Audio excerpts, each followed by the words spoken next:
the Caribbean Sea. Jamaica, we love Jamaica, land in the Caribbean Sea.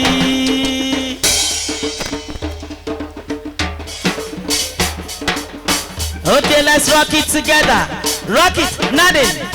Nadine, let's go. Nadine, Nadine. Hello, hello. Jamaica, Jamaica, land in the Caribbean Sea. Jamaica, Jamaica, land in the Caribbean Sea. We love Jamaica. We love Jamaica.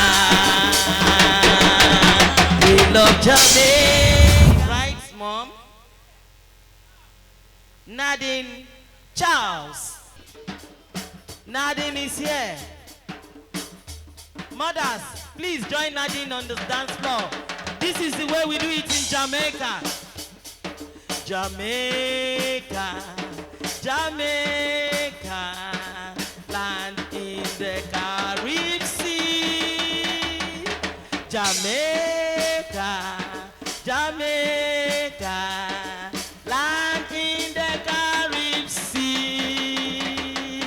Jamaica, Jamaica, land in the Caribbean Sea. Jamaica, we love Jamaica, land in the Caribbean Sea.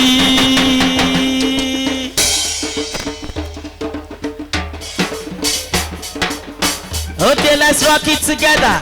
Rock it, Nadine. Nadine, let's go. Nadine, Nadine. Hello, hello. Jamaica, Jamaica, land in the Caribbean Sea. Jamaica, Jamaica, land in the Caribbean Sea. We love Jamaica. We love Jamaica. We love Jamaica. Okay, Nadine. All right, let's rock it. Let's rock it. Wow.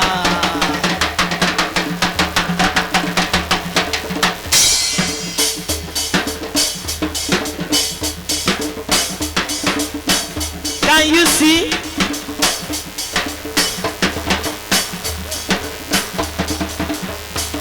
Thank you, thank you, thank you, thank you, thank you, thank you.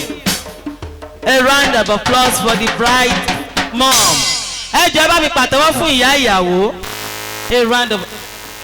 Nadine, you're welcome. You're welcome to Nigeria.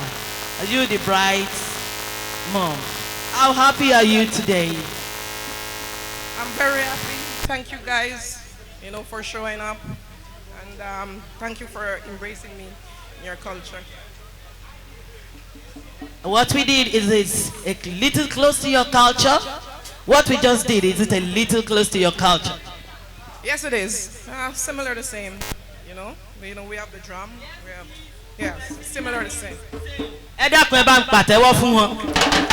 Ṣé ẹ gbọ́ èèbó Ìbàdàn tí mo sọ? Mo ní ṣé ń tà ṣeun. Mo ní ìsí èsímìlà. Ó ní símìlà kìíní o. Ó jọra wọn. Could you please go to your seat? That's your beautiful seat, Mom. Yes. This is Yorubaland. This is Lagos, Nigeria. Lagos is tagged as the land of aquatic splendor. Lagos is the land of aquatic splendor. Right now, what you're looking at, this is called the mat. It's called the mat. Basically, one of the corpuscles of Yoruba culture says, yes, that is, I walked on the bare floor before I was taught to walk on the red carpet. Children in Yoruba land, the bride and the friends are going to sit on this. Yeah, it's very good for the spine. It's very good for the legs. It stretches the spine and it makes you sit well, like as you're sitting now. Probably if you haven't sat on the floor before, that spine might not be that straight because you look so gorgeous. Now, it's time to bring in the groom's mother. It's her time too. It's her time to dancing. Òrìṣà bí ìyá ò sí o. Ìyá níyà mi. Òrìṣà bí ìyá ò sí o. Ìyá níyà mi. Òrìṣà bí ìyá ò sí sẹ́. Ìyá níyà mi. Ṣó wíyàn ẹ́ o, ṣó sọ fún ẹ pé onífẹ̀ẹ́ àbúrẹ́ ọmọ adádé owó rẹ̀ mọ ìpè ọ̀ ní ẹ̀rù jẹ̀jẹ̀. Wọn ò ní dúró kí wọ́n nífẹ̀ẹ́ ọ̀ ní. Wọn ò ní bẹ̀rẹ̀ kí wọ́n nífẹ̀ẹ́ òye. Kò ga kò bẹ̀rẹ̀ la kí wọ́n nífẹ̀ẹ́ òǹtólú. Bá kí wọ́n nífẹ̀ẹ́ àìsábẹ́rẹ́ ojú bí tí ni wọ́n fi wo ni.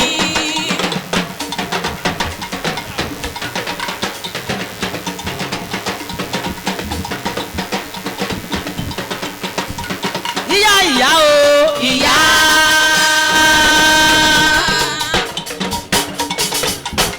Gbogbo ẹ̀yin ọ̀rẹ́ ìyá ọkọ. Ẹ má jẹ́ kó jọ́rọ̀ ẹ̀yin nìkan lẹ máa súnmọ́ olórin ńkọ́. Alájà nìyẹn. Ìyá ìyá o, you keep it. Ìyá. It's yours. Ìyá ìyá o. Ìyá. That's how we show love in Africa. Ìyá ìyá o. Ìyá. Ìyá ọkọ. Wọ́n ṣẹ̀.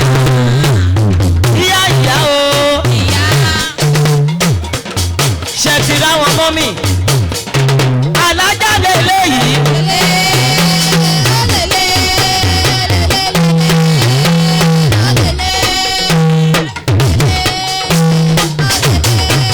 Ọmọ wọn látàṣẹ ẹkú tọdún. Tí yín nìyẹn kò ń ṣe tiwa. Kò fẹ́ ní tiwọn nìyẹn. Wọ́n náwó mi, wọ́n náwó alájà. Náwó mi, wọ́n náwó alájà. Náwó mi, wọ́n náwó alájà. Náwó mi. Ìyá ọmọ náà mi. Praise the Lord. Hallelujah. Yes, ẹ jẹ́ kí mọ́mì àti mọ́mì bọ̀ ṣe dúró ti àwọn. It's time to have a prayer. It's time to pray for you too because it's your day today. You ain't got no other support but prayers from them. When mothers gather together, they gather to pray for each other and show love to each other.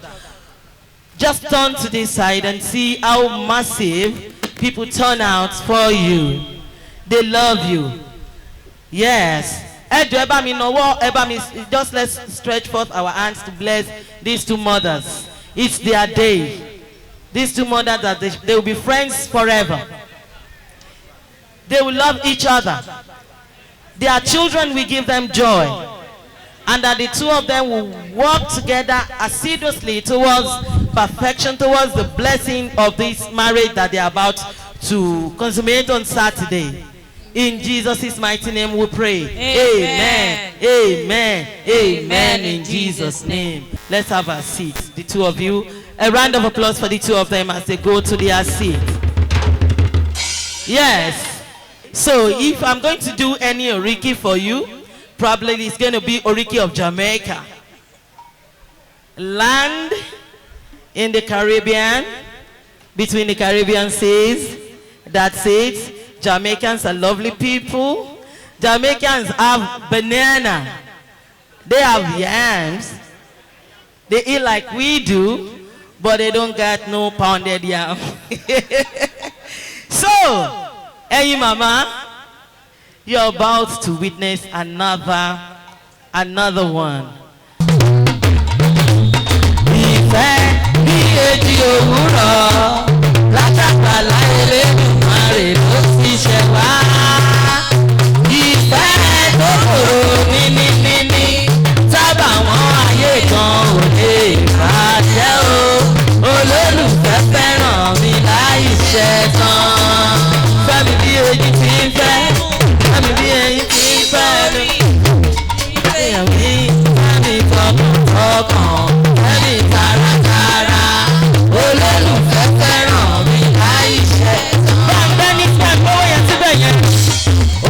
tí bẹ̀yẹ̀ ó máa lọ fún. Ìfẹ́ ìfẹ́ o ìfẹ́.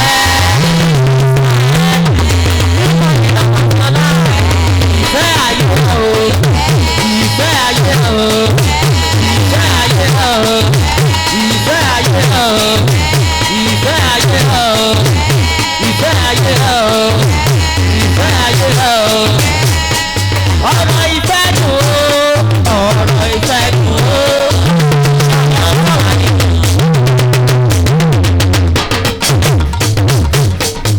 Gbogbo ẹ̀ ló má dá sí ọ̀rọ̀ ìfẹ́ o ọ̀rọ̀ ìfẹ́ o ìyàwó ò ní máa fún wa gbogbo ẹ̀ náà ló má dá sí ṣé ká máa kó lọ ó ṣe o ìyàwó ìyàwó mọ́mì congrats.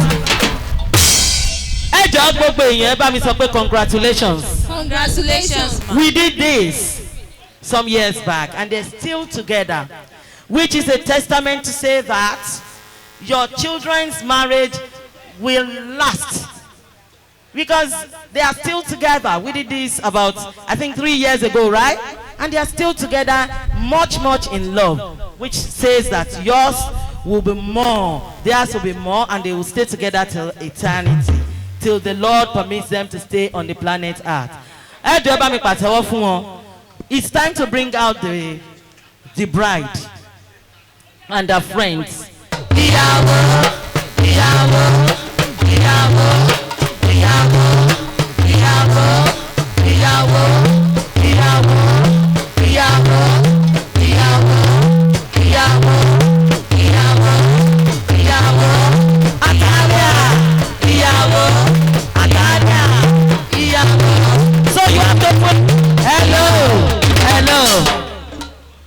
Right, just hold on there.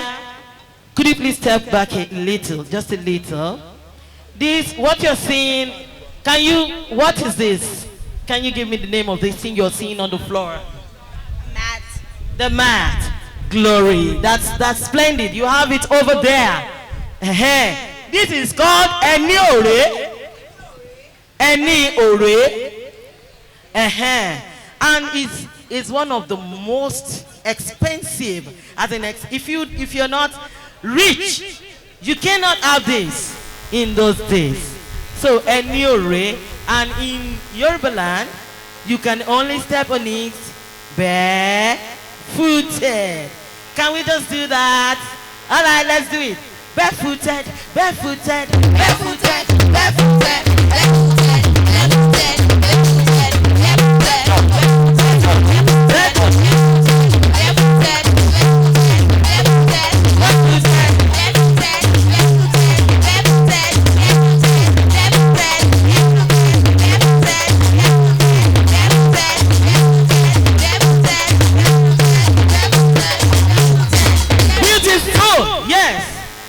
look at my beautiful, gorgeous, beautiful friends.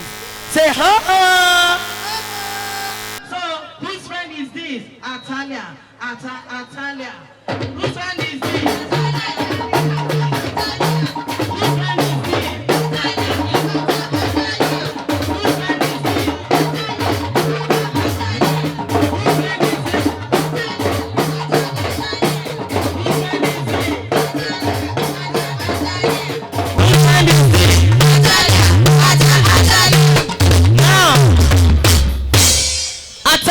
Is ìyàwó. She's ìyàwó because she's a new bride. She is the one that is being celebrated today. So we're going to call her ìyàwó. Let's go. Ìyàwó. Atalia. Ìyàwó. Atalia. Ìyàwó. Atalia. Ìyàwó. Atalia. Ìyàwó. Atalia. Bí ọ̀kú jẹ́. Atalia. Ìyàwó. Ìyàwó. From Jamaica. Ìyàwó. Ìyàwó. Ìyàwó. Atalia. Ìyàwó.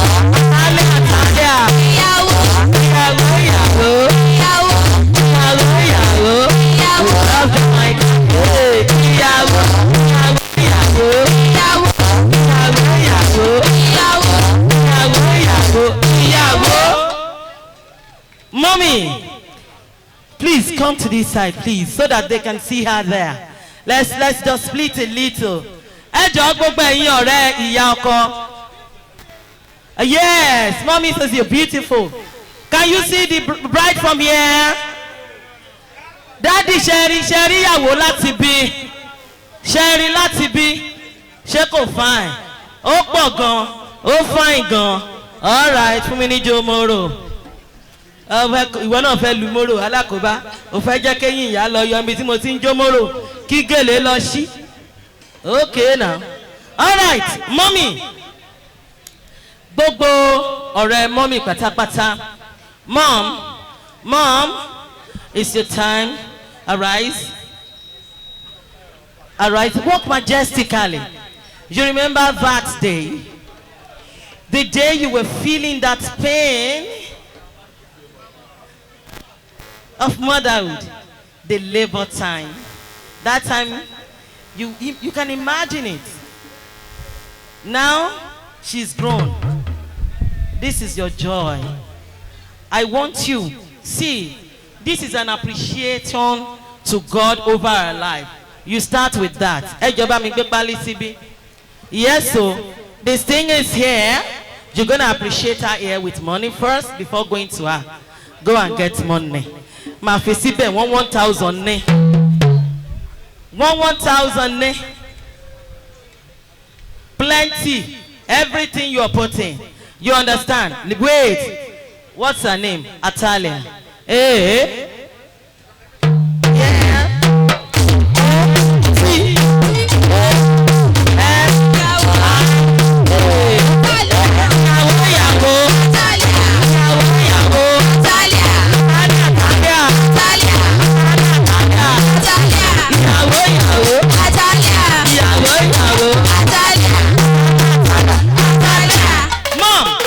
Where are you from?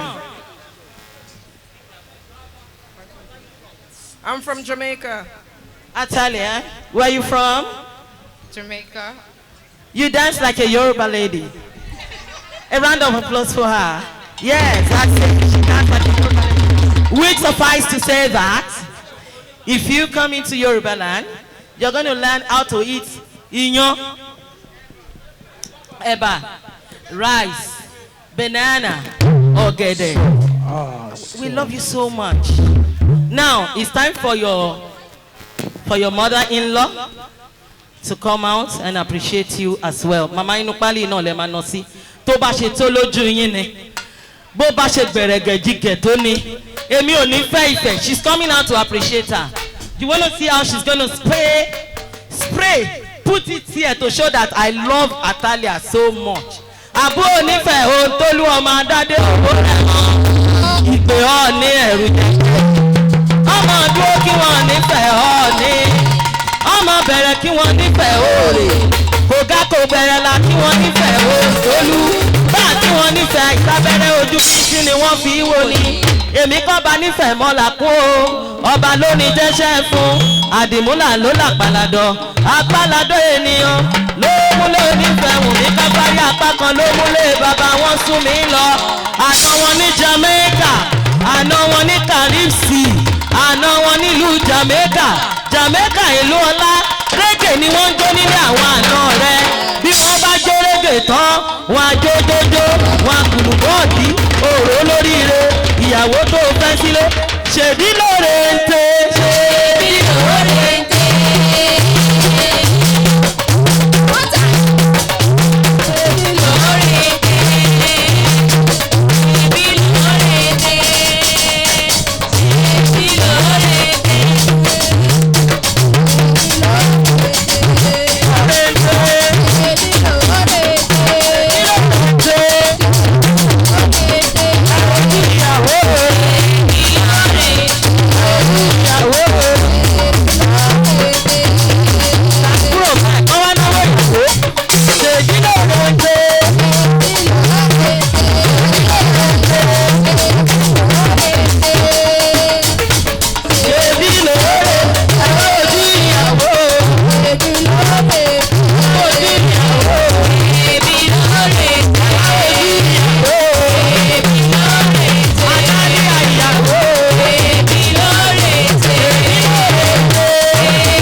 your back. Ẹ jọ̀ọ́ nítorí Ọlọ́run, ẹ ní sùúrù mama. Okay, you go this way. Look at me. Now.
Just check around you. Mom, please come closer. You're part of us. How happy are you today? Very, very happy. Now, this is the way we rock. This is the way we do it in Africa. We love each other. We support each other. You can see this is what we call women support. Women. Women support. Women. Yes, women support women. We're all women. Look at the massive love they show to your daughter. Look at the massive love they show to your daughter. It means that when you have your own children, this is the way you're going to be celebrating the Mother's Day as well. You understand? The money sprayed on you is yours. Yeah, and that's just the beginning. That's just the tip of an iceberg. You see these women here? They are loaded. You get it? When I say loaded, I mean loaded. All right, say loaded. Loaded. Say loaded. Loaded. Mommy say loaded. Loaded. Yes, a round of applause for mommy. Eshema, Eshegoma. This is called the mat. Friends, it's your time to dance with your friend. It's time. I hope you have. Are you loaded like the mothers? Yeah, you gotta go get it. Bring it forward. Okay. All right. Did you see what she did? Did you see her dance steps? Did you see her dance steps? You are the bride. They call you Iyawo. Iyawo represents the freshness of the day. She represents the beauty of the world. She represents the love of the world. Because without the wife, there can't be the husband. Without the bride, there can't be the groom. Without bride and groom, there can't be the children. You have come to Nigeria to find the best amongst the best. I am telling you, the speech that you picked today that came to you happens to be the best. Tell me the best. It's supposed to be the best, everybody. Is the best. Right, kindly describe him in a few. Describe your husband. Describe your husband to be. My husband to be, he's loving, he's kind, he's handsome. Handsome. He's handsome. Oh, mommy, emi o like come sọ pé yan handsome ke ma mo handsome wa. Bóyá yo kan le ma mule lo handsome mo fẹ́ mọ̀. Is what? He's handsome, yeah. He's the sugar to my tea. Wow, sugar to tea. Sugar to tea, mama. Le lo. Is the sugar to tea. All right. Ọkọ wa. Ọkọ. Ọkọ wa. Okay. Hey, mama. Oh yeah, baba mi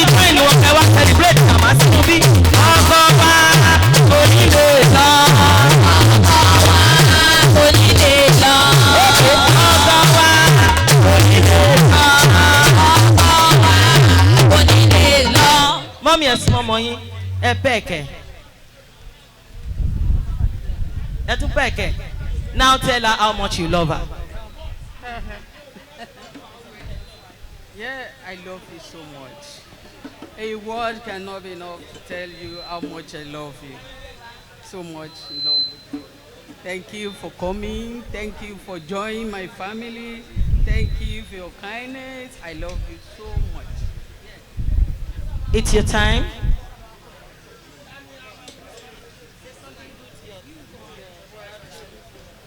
Atalia.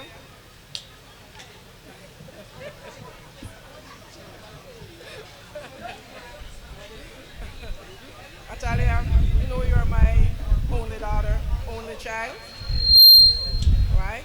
And I'm so proud of you. You make me so proud. I'm so proud of you. It's my only daughter, my only child. Only child. Yes, and I'm so proud of you. You make me so, very proud. And I love you. I want you to speak Yoruba. Say, Omo mi. Omo mi.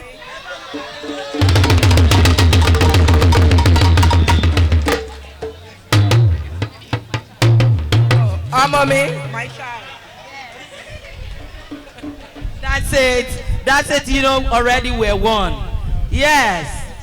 The friends have already learned Iyawo, the bride, the beautiful bride, the one who is about to go to the husband's house, the one who is blessed, the one amongst us that we love so much. Now you're going to show me how much you love your friend. Let's see. Ọ̀rẹ́ tí ò sí ni ọ̀rọ̀ ni ò tán. You come here and say, show us now. Ọ̀rẹ́ tí ò pé ní ọ̀rọ̀ ni ò tán. Ọ̀rẹ́ mi pè mí kó bá sọ̀rọ̀ kan. Ọ̀rọ̀ kan ti sọ oògùn wọn ní nǹkan.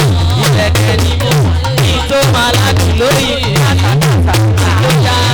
Ó yá ẹ̀kọ́ mọ́lẹ̀ ẹ̀kọ́ mọ́lẹ̀ ẹ̀kọ́ mọ́lẹ̀ ẹ̀kọ́ mọ́lẹ̀ ẹ̀kọ́ mọ́lẹ̀ ẹ̀kọ́ mọ́lẹ̀ ẹ̀kọ́ mọ́lẹ̀ ẹ̀kọ́ mọ́lẹ̀ ẹ̀kọ́ mọ́lẹ̀ ẹ̀kọ́ mọ́lẹ̀. Look at what your friends just did. They sprayed you. Thank you very much for spraying her. Would you want to stay till the end of the program? Because whoever wants to stay is going to sit on the mat with her and ginger her up once in a while. Are you going to be around? Do you love her so much? Can you go all the way for her? Okay, let's go. Oh yeah. Oh yeah. Oh yeah. Oh yeah. Oh yeah. Oh yeah. Yes.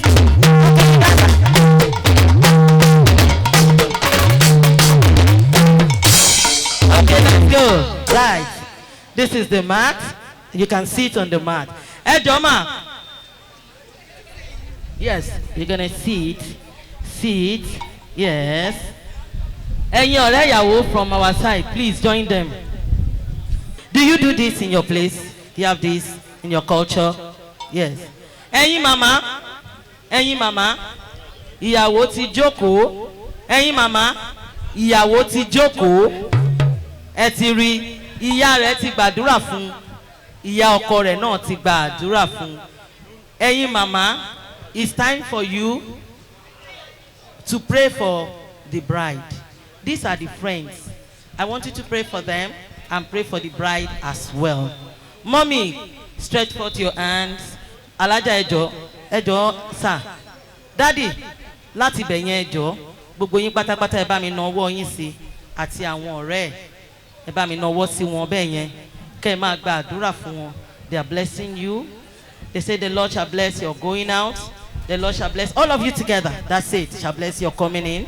The Lord will be with you. You will not forsake. You will not become a victim to any bad circumstances. In the mighty name of Jesus. We pray to Jesus in Nigeria. We pray to Yahweh. We pray to Olódùmarè ní ilẹ̀ Yorùbá. Ìyàwó. In Jesus' mighty name we pray. Amen. Welcome to Nigeria. Nigeria is in West Africa. Inside of Nigeria, that's where Ekiti is. Your groom's mommy. She's from Ilesha in Osun State.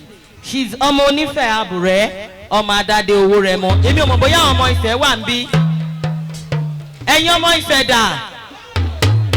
Onífẹ̀ àbúrẹ́ dà. Ọmọ adáde owó rẹ̀ mọ́ dà. Ìyàn ló ní o. Mọ́mì ìyàn ló ní o. Ẹ̀yin ọmọ ìfẹ́ dà. Ìyá ọmọdé bèé o. Olúlé olúlé. Mo fẹ́ rí ọmọ ìfẹ́ kó dìde. Ìyá ọmọdé bèé o. Olúlé olúlé. Ìyá ọmọjà àmọ̀tá. Àbárajà olùkọ́ ara làṣẹ. Ìyá ọmọdé bèé o. Olúlé olúlé. Ìyá ọmọjà àmọ̀tá. Àbárajà olùkọ́ ara làṣẹ. Ó kúkú pàṣọ bàbá rẹ̀ bóra. Ó kúkú pàṣọ bàbá rẹ̀ bóra. Àbú onífẹ̀ẹ́ ògbólúwo. Pàṣọ bàbá rẹ̀ bóra. Pàṣọ bàbá rẹ̀ bóra. Ó kúkú pàṣọ bàbá rẹ̀ bóra. Ebi pa mí o. Ebi pa mí. Ebi pa mí níjọ́ kan mọ́mọ́ rántí ilé. Ọpẹ́lọpẹ́ aládàlú òkè sọ́yà lómi. Ládàlú jẹ́ o. Òye kẹ́mi. Ọ̀kẹ́ mi o. Òye kẹ́mi. Ọ̀kẹ́ mi o. Èyí ti kẹ́mi ní ìgbìmọ̀ wà nínú ojú. Èyí ti kẹ́mi ní ìgbìmọ̀ sàásàlẹ̀ o. Ọ̀kẹ́ mi. Ọ̀kẹ́ mi o. Òye kẹ́mi. Ọ̀kẹ́ mi o. Òye kẹ́mi. Ọ̀kẹ́ mi o. Èyí ti kẹ́mi ní ìgbìmọ̀ wà nínú ojú. Èyí ti kẹ́mi ní ìgbìmọ̀ sàásàlẹ̀ o. Ọ̀kẹ́ mi. Ọ̀kẹ́ mi o. Àbú onífẹ̀ẹ́ òjòlú ọmọ adádé owó rẹ̀ mọ́. Yóò ní ẹ̀jẹ̀gẹ̀. Ọmọ dúró kí wọ́n nífẹ̀ẹ́ ọ̀ní. Ọmọ bẹ̀rẹ̀ kí wọ́n nífẹ̀ẹ́ òòlù. Ọ̀gá tó bẹ̀rẹ̀ la kí wọ́n nífẹ̀ẹ́ òòlù. Bá kí wọ́n nífẹ̀ẹ́ abẹ́rẹ́ ojú gidi ni wọ́n fi wò. Èmi náà bá nífẹ̀ẹ́ mọ́dà fún ọba lónìí jẹ́jẹ́. Àbú onífẹ̀ẹ́ o. Àbú onífẹ̀ẹ́ o. Àbú onífẹ̀ẹ́ o. Àbú onífẹ̀ẹ́ o. Àbú onífẹ̀ẹ́ o. Tọ́lẹ́sì máa wọlé máa. Ọmọ onífẹ̀ẹ́ àbùrẹ́ adúmáradán. Ọmọ adájọ́ owó rẹ̀ mọ ìpè ọ̀ ní ẹ̀rí jẹjẹ. Àbárẹ̀ lónìí fẹ́ òkúlú. Àbárẹ̀ lónìí fẹ́ òkú. Àbárẹ̀ lónìí fẹ́ àdáyé.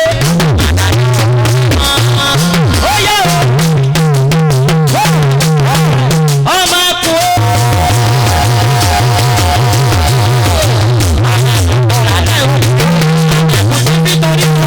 Ọmọ ẹkùn kì í fi tìrù. Ọmọ ẹkùn tó torí òkú wá àgbẹ̀rún jẹ. Ọmọ òkúta àbúrẹ́ jù fún ọmọ ẹkùn ààyè. Ọmọ ẹkùn ààyè. Òbúrẹ́ jù. Ọmọ ẹkùn tí fi torí. Ọmọ ẹkùn tí fi tìrù. Ọmọ ẹkùn tó torí òkú wá àgbẹ̀rún jẹ lọ́wọ́. Àtàrẹ́ òkú dà. Òbúrẹ́ àtàrẹ́ tó díẹ̀ ṣe. Ìbádọ́rọ̀ ọjà látàrí lọ.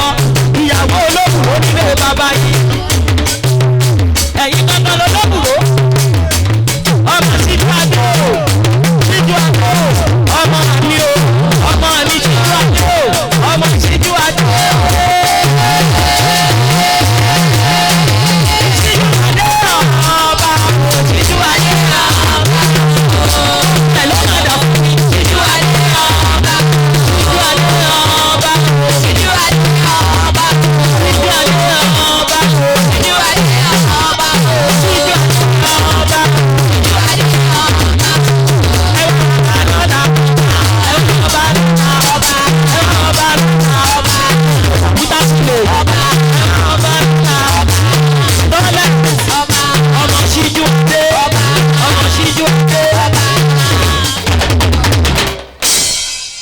wanted to show you a little of what the Yorubas can do.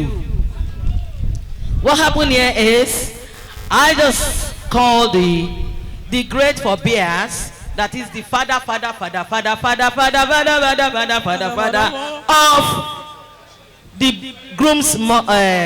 the groom's mother, and then the family came out to support him, spraying. That's the culture here in Nigeria. Now, mommy, gbogbo yín pátápátá ẹ ti bá mi gbàdúrà fáwọn ìyàwó. Ẹ jẹ́ ká wá lọ mú ọkọ ìyàwó wá. Gbogbo ẹ̀yin ọ̀rẹ́ ìyàwó pátá, gbogbo ẹ̀yin ọ̀rẹ́ ìyá ọkọ pátápátá. It's time to bring in the groom. You know, when we were bringing her in, Mama was here. You have to wait for another. You know, you have her.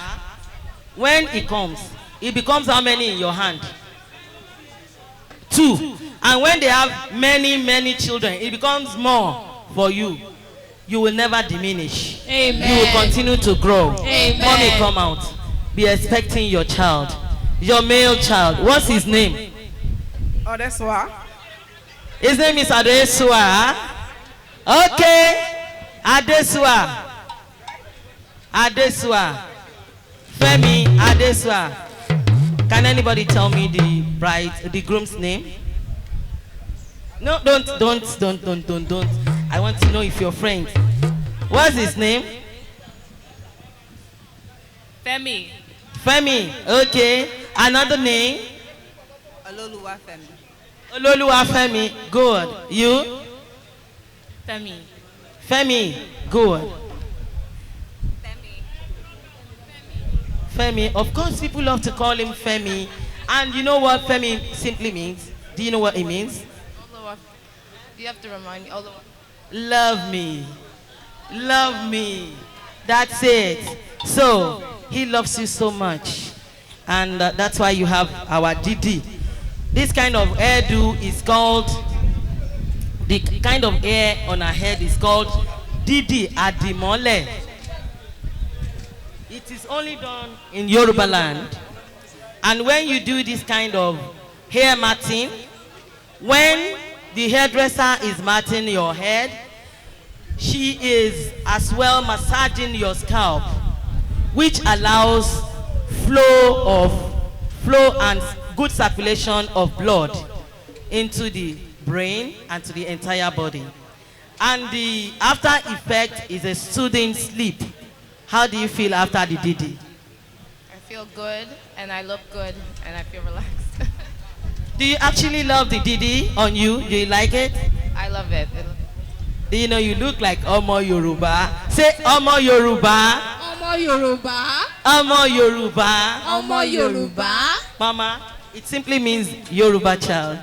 That she has become Yoruba child. And Femi is now Jamaican son. Jamaican son. Goba o Gorio.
Fẹ́mi, kọ́kọ́ wo bẹ̀ yẹn náà.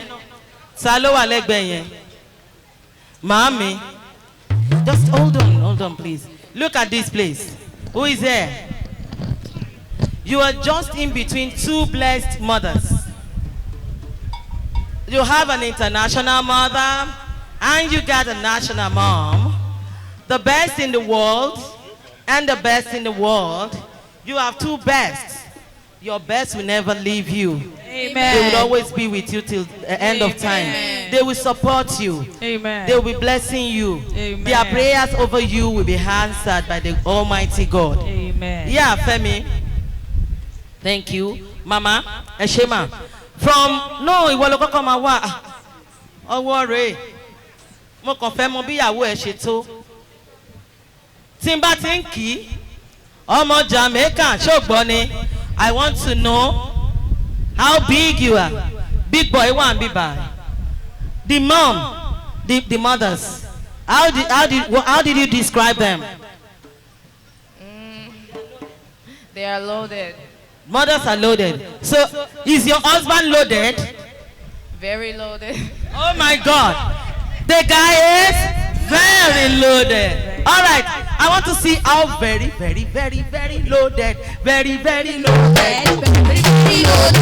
Very, very loaded. Very, very loaded. Very, very loaded. Very, very loaded. No. Very, very loaded. No. Very, very loaded. Very, very loaded. No. Very, very loaded. No. Very, very loaded. Hey, no. Very, very loaded. Very, very. Very, very Very, very. Very, very Mommy, loaded. baby, come. Very, very loaded. Very, very loaded. Show me no way, son.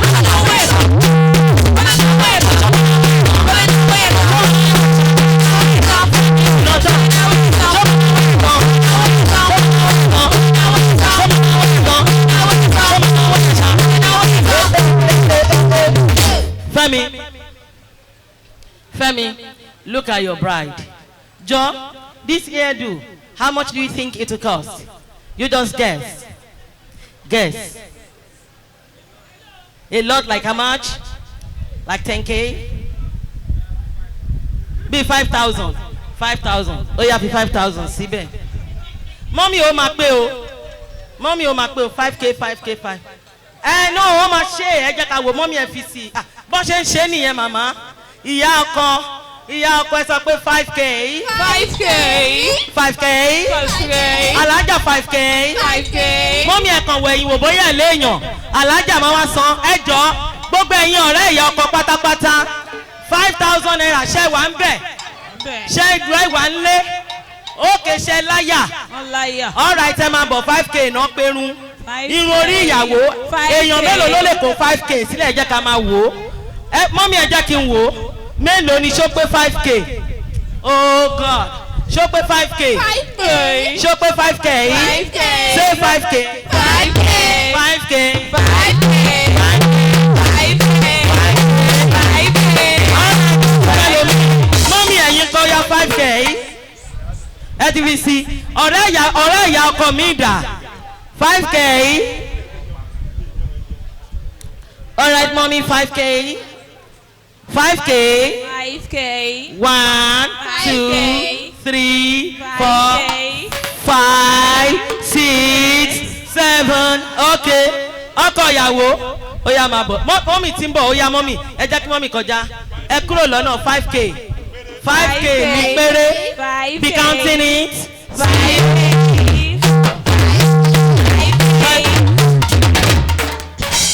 Fẹ́mi máa bọ̀ níwájú.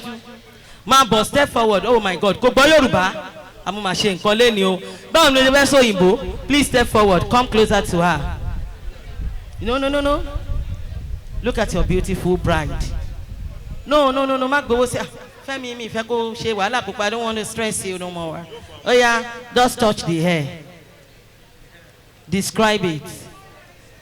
Describe it. Touching it. Now why are you pretending? Oh, mommy. Oh, be touching it and be describing it.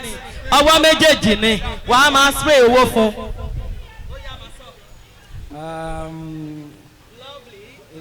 Ó yá máa sanwó máa fowó ẹ̀ ra ìwọ ló ní máa fowó sí i na you get am. Eléyìí òun ló ní ẹ máa ná fún. Mi mọ̀ bóyá ẹ̀gbẹ́ náà máa bẹ́ẹ̀ ná. Oh God. Odindi ni kò gbé ṣàmà spray ẹ̀ fún. Má dà fún. It's for your wife. Okay, be telling her beautiful. She said you're beautiful. My wife. Okay now. Okay now. Money, money, money, money, money, money, money, money, money, money, money, money, money, money, money, money, money, money, money, money,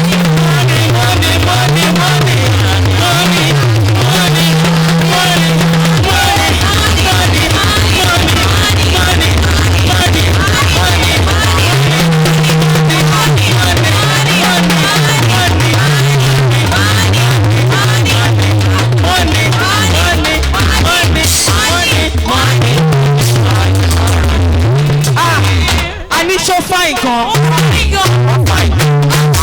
So fine. So fine. So fine.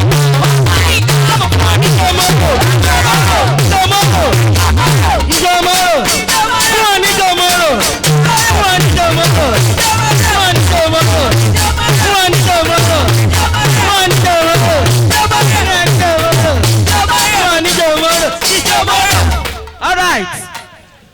Now it's time, Mom, you're blessed. You will now majestically go to your seat and tell Mommy. You can extend seats. It's lovely. Look at these two beautiful mothers. Please, friends, thank you for coming. Thank you for coming. I'm going to call you. It's time for Mother's Time now. If you want to join us, you can pick a seat and sit around here for you to see all that is going on so that mothers there could see what is actually going on. All right. Could you please pick a seat and then sit somewhere here? Right.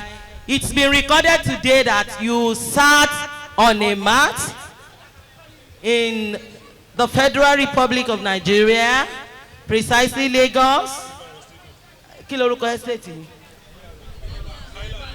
Minimal estate. Oh my God, minimal. Femi, this is your bride, your love, the love of your life, one and only. Oh, so electrifying. The sugar in your tea, okpa in your drum. Okay, ọkọ ìyàwó. Mommy, look at it. When it is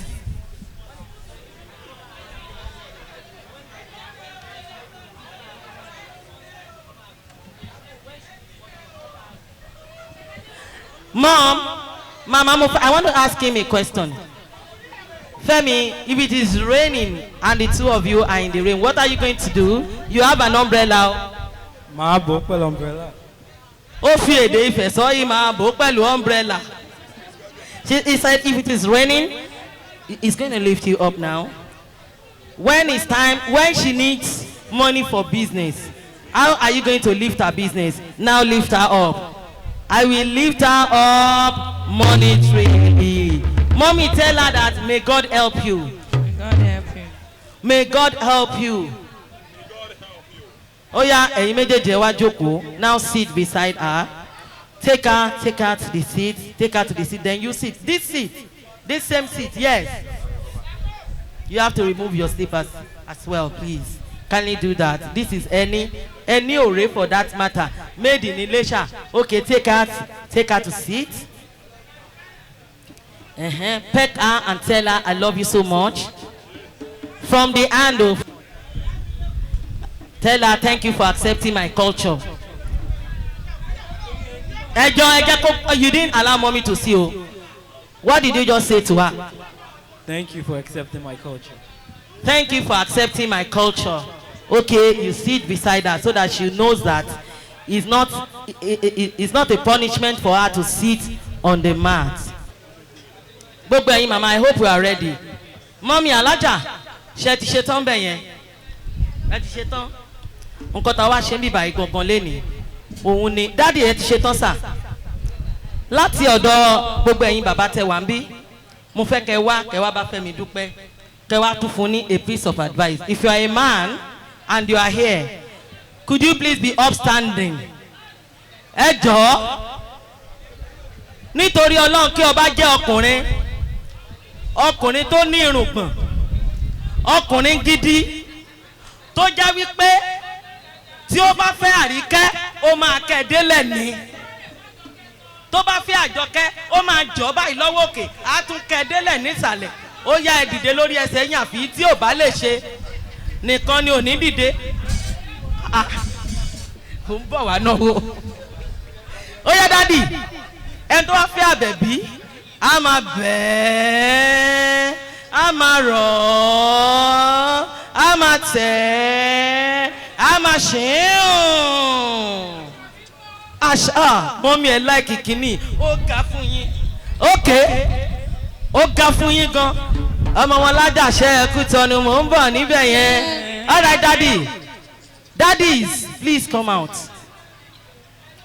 ẹ wá síta ẹ bọ́ síbi dáadáa ó yá ẹ máa fowó síbẹ̀ iye tí ìyàwó ẹ fi ṣe run is 5,000 naira so let's start from daddies 5,000 naira ni kò lé 5k ní ẹ fi ti yín síbẹ̀ ẹ má tí ì lọ dádì dádì kí ni advice ẹ fẹ́ fún ọkọ ìyàwó ní ṣókí. advice máa fún yín ni pé sùúrù lèèyàn fi ń fẹ́ yàwó sílé ọlọ́run elédùnmarè á dẹ̀ fún ẹ sùúrù àtowó àti kínní ọlọ́run á fún ẹ. àmì tó mọ nǹkan tó ń jẹ́ kínní àwọn ọmọ àtijọ́ dádì yẹn ń gan ẹ̀ wá ni wọ́n ti ń bọ̀ okay he's coming ó yá gbogbo dádì advice wo lẹ fẹ́ fún ẹ lè fún bẹ́ẹ̀ náà tẹ́ ẹ bá fẹ́ wà torí mo rí pé ẹ ń tijú fún microphone advice wo lẹ máa fún. A lot of patience. Woman, every woman is a wonderful soul, and that means we have to be very patient with them. By the special grace of God, the Almighty Allah will give you all the required patience you need. Honestly, the only option is patience. Thank you so much.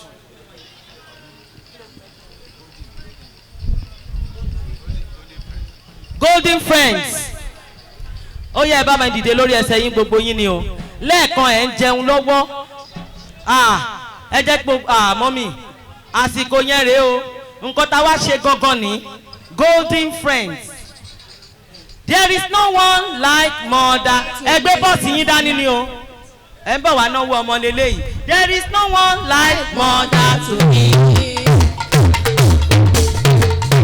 golden friends. There is no one like mother to me.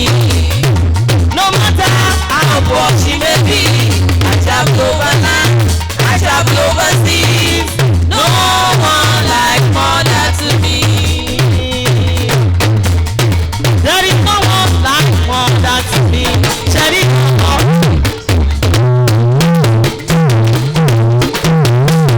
there is no one like mother to me. No matter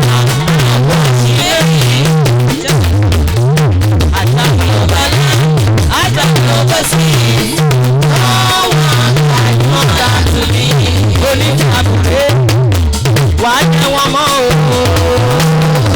Ìyá o, ìyá o, ìyá ìyá o, ìyá ìyá o, my mother ló ṣe bí àmì kò wọ́pọ̀. A rí ẹni ní àṣẹ bí oyè ni òrìṣà bí ìyá ò sí o. Fọlá ṣọdí àkọ́mọ ló wá yìí. Ẹ̀mí òye. Àgbọ̀mọ̀ wọ afẹsẹ̀ lọ́kànjọ́ kù lọ́kànjọ́ kù ọ̀rẹ́ ẹ̀fọ́lẹ́ pàdé o ọ̀rẹ́ ẹ̀fọ́lẹ́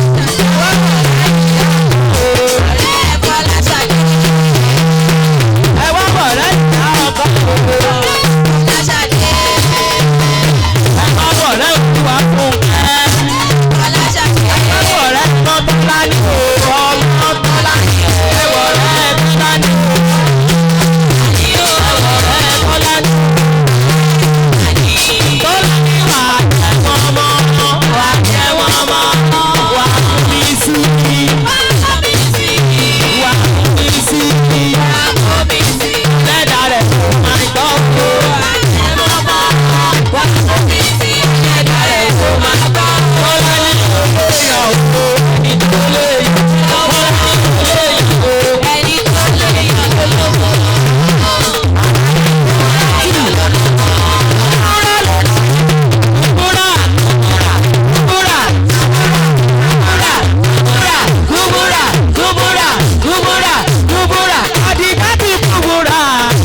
tí lọ.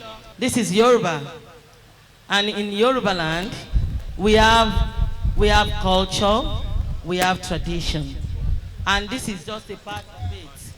We rejoice when it is time to rejoice. We are very hard-working people. So, when you work hard, you equally enjoy yourself well. And this is just one of it. Here in Nigeria, we have brooms that we use in sweeping the floor. It's not here. Basically, we eat food. Ẹjọ́ ṣé iyán wà nítòsí mà? Màmá ṣé iyán wà nítòsí? Ọ̀fadà eléwé ńkọ́ ẹjọ́ ṣé mo lè rẹ́ni gbé wá? Ká fi ṣe sample. One of the delicacies in Yorubaland is iyán. Say iyán. Iyán. When your husband has gone to work or he has just won a kind of a contract, big, huge money. Kàn gbé wá.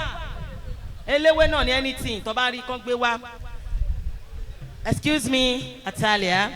If he just won a big contract and then he's very happy, one of the meals his favorite that you can prepare for him is pounded yam, because his mother is from Ile-Ife.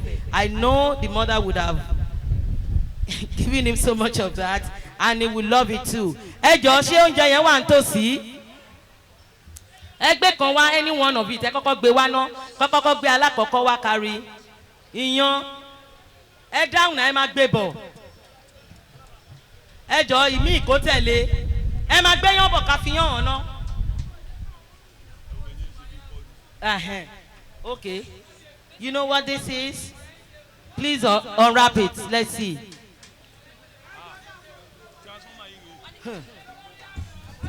Ẹ forí ayọ̀ gbé wọlé.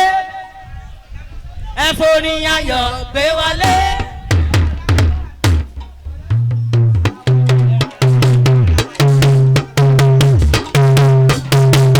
Ẹ forí ayọ̀ gbé wọlé.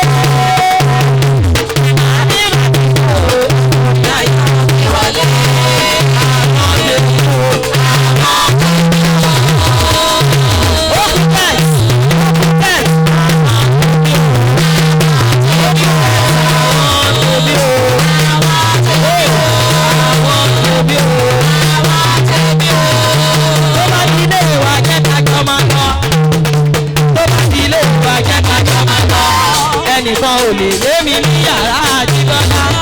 Ẹnìkan ò lè lé mi ní yàrá àjíbọ́lá o. Àwọn àjílé ìgbẹ́ yẹn kẹ́kọ̀ọ́ máa lọ. Ẹ ṣé wọn, we're doing something when you came. Okutex ni jọ. You're welcome, ma. What is this? Yam. Wrapped pounded Yam. There are two ways you can make pounded yam. It's either you pound it. The reason why they call it pounded yam is because you use mortar and pestle to pound it like this. That's why they call it pounded yam. This is basically yam, cooked yam. When you want to make pounded yam, you don't put salt. So just boil your yam and pound it. Or there is more to it now. You can pound it in a machine, right? Thank you. So you know this. You can prepare this for your husband. We have better dishes that we can use to serve it. But this is more of a culture and traditional thing. If you're given this, if your mother-in-law served you with this, will you eat it? Yes. Do you like it? I tried it, yes. You want to try now? No? You want to try? Oh my God. He's just trying to... Iyán ló ń jẹ. Iyán ló ń jẹ. Ọkà lógún. Ọkà lógún. Àìrírárá là ń jẹ̀kọ. Àìrírárá là ń jẹ̀kọ. Iyán ló ń jẹ. Iyán ló ń jẹ. Ẹgbọ́n mi wá. Omi.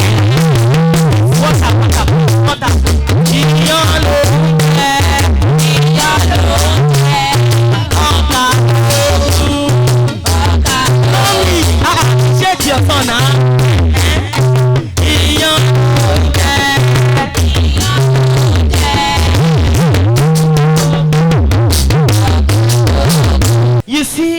serve him this. He's going to be very happy with you. Ó ti wà okay sir. Ẹ jọ̀ọ́ mọ́mí àti dáàdì. Ọ̀rọ̀ wo ni ìyá ọkọ fẹ́ sọ fún ọmọ wọn lénìí tó ń ṣe ìgbéyàwó?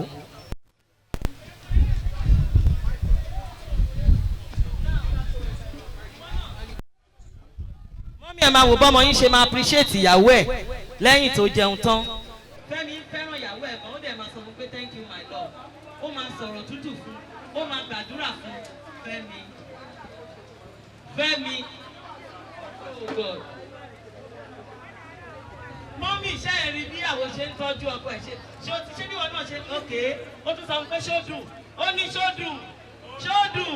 Ó dùn. Ṣó dùn. Ó dùn. Ṣọ́bẹ̀ mi dùn. Ó dùn. Ṣọ́bẹ̀ mi dùn.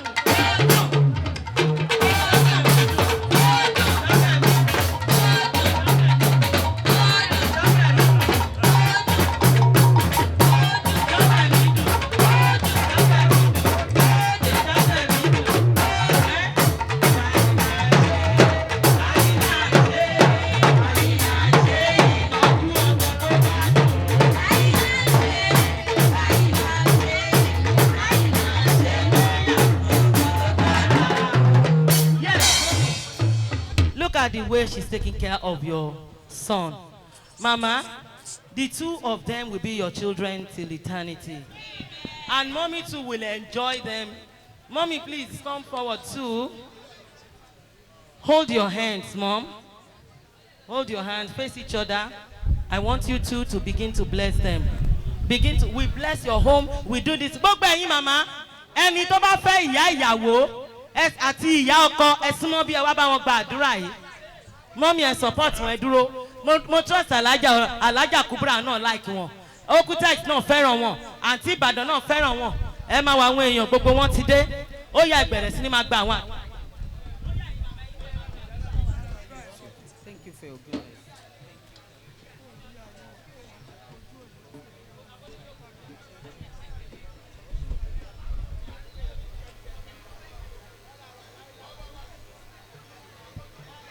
Ẹ máa ṣọ̀rẹ́ ara yín títí dọjọ́ alẹ́ ní orúkọ Jésù Kristi. Àmín. Wàláúlá wàlákùwátà ìlàbìlà. Look at what they are doing. They were eating before, but by the time you open your eyes, what are they doing? Their heads are together.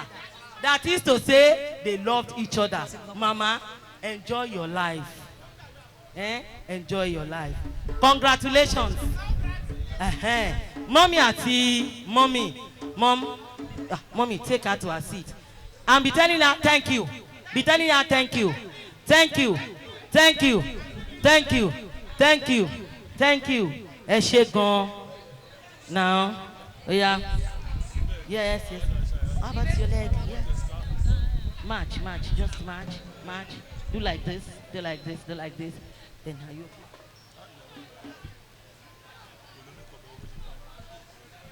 Okay. From this place, go there. Go and say, tẹ̀lé lẹ́yìn, sọ wípé ẹ ṣé mà. Àwọn akọ́kọ́ lọ kí gbogbo èèyàn náà. Mama, ṣé ọ̀rọ̀ yín já sí ọpẹ́ lẹ́ni àbí kò já sọpẹ́? Just stay there. Mommy, ẹ bá mi pè gbogbo àwọn ẹgbẹ́ yín ẹ̀yin nìkan wá bá yín dúpẹ́.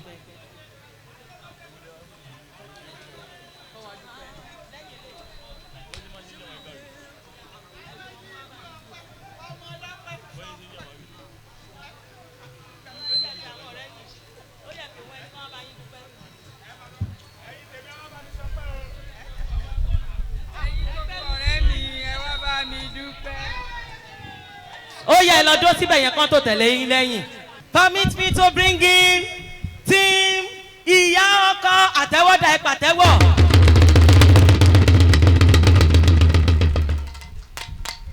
Àwa lọ lọ́pẹ́.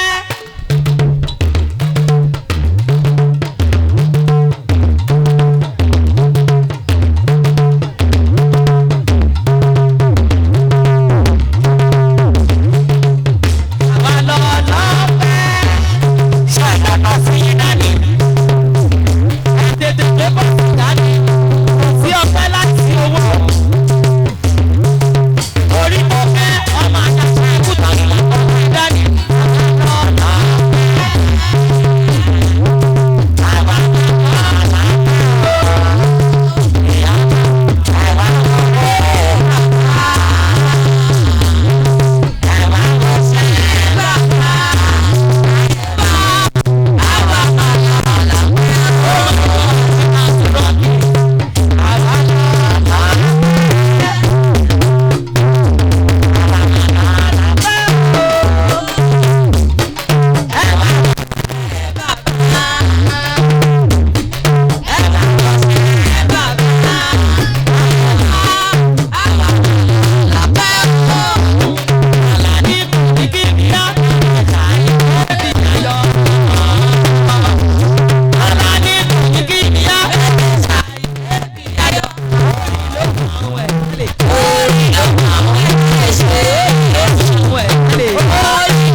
ó yá ẹ move forward. Ẹ máa bọ̀ ń bí gbogbo yín. Ó yá. Ó yá ẹ máa bọ̀ ẹ máa bọ̀ ẹ máa bọ̀. Ẹ tí wọ́n wájú. Ó yá no you stay. They are going to greet you. Ó yá gbogbo yín lẹ́ máa lọ lẹ́ sọ pé ẹ ṣé thank you. Say you tell them you're welcome.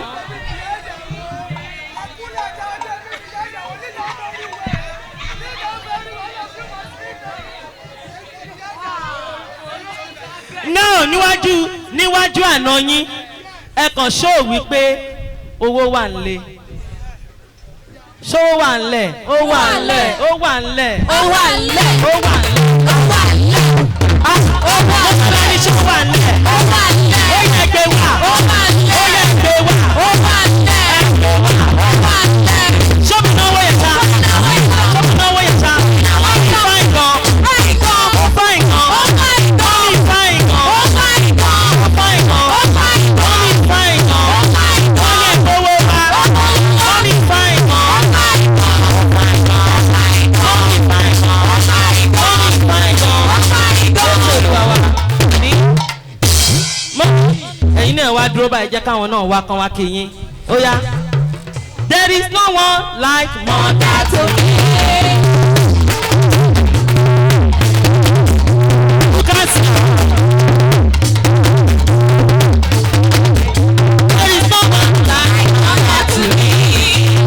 No matter how poor she may be, I travel over land, I travel over sea. No one like mother to me. Mother,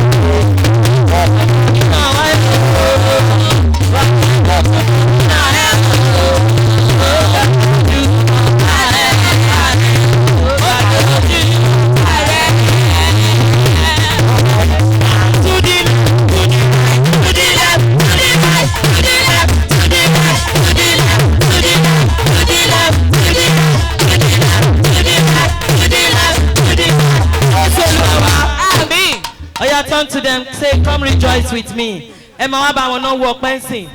Wọ́n ní ẹ wá bá mi náà wọ ọpẹ́ o.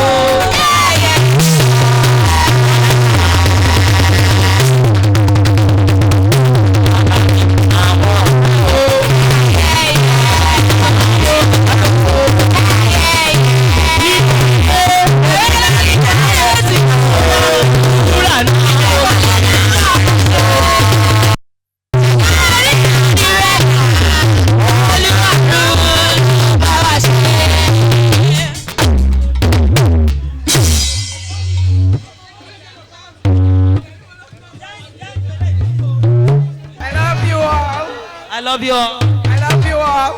Thank you for being a wonderful supporter. Thank you for being a wonderful supporter. You supported me You supported me and my sister, and my sister, who is the groom's mother. who is the groom's mother. I pray I pray that that God God bless bless you. you. Oh, Amen. Oh yeah. Join each other. Ekirayin, ekirayin, ekirayin. Ogi, ogio, ogio, ogio, ogio, ogio. Jésù Olúwa wa. Amen. What we are here to do today is to introduce the husband and the groom and the wife to be to each other's family. This is the mother's night. It is strictly women affairs alone. Women, they come together to celebrate motherhood, to bless their children, and to equally showcase love, and to show the intending couples how to love each other, how to care for each other, how to be good couples. My name is Ayobankale Iwebi, and I'm here this year to celebrate Femi and Atalia. Femi from Nigeria and Atalia from Jamaica. Yes, two countries getting married today, and I pray that the two of them will stay together. They will give birth to presidents of the countries. I pray today that all of you that are going to do for your children too, the date will not be spoiled in Jesus' name, and that we will be there to do too. Tí tí ẹ bá fẹ́ ṣe ìgbéyàwó tí ẹ fẹ́ ṣe birthday kẹ́ ẹ fẹ́ ṣe ọdún àjọ̀dún oríkádún tó ń jẹ́ birthday kẹ́ ẹ fẹ́ ṣe ọdún ìṣẹ̀ṣe màmá oríkì mo máa ń play ń bẹ̀ mo dẹ̀ fi àkókò kí gbogbo ẹ̀yin ọmọ kú òtò òjire mo tún kí ẹ̀yin ọmọ láàánìporóyè mo kí gbogbo yín pátápátá mo rí yín lọ́dún yìí a máa ríra ní ọdún tó ń bọ̀ ẹ ṣé mo dúpẹ́ o ìgbéyàwó yìí ò ní dàrú ní orúkọ Jésù Kristi.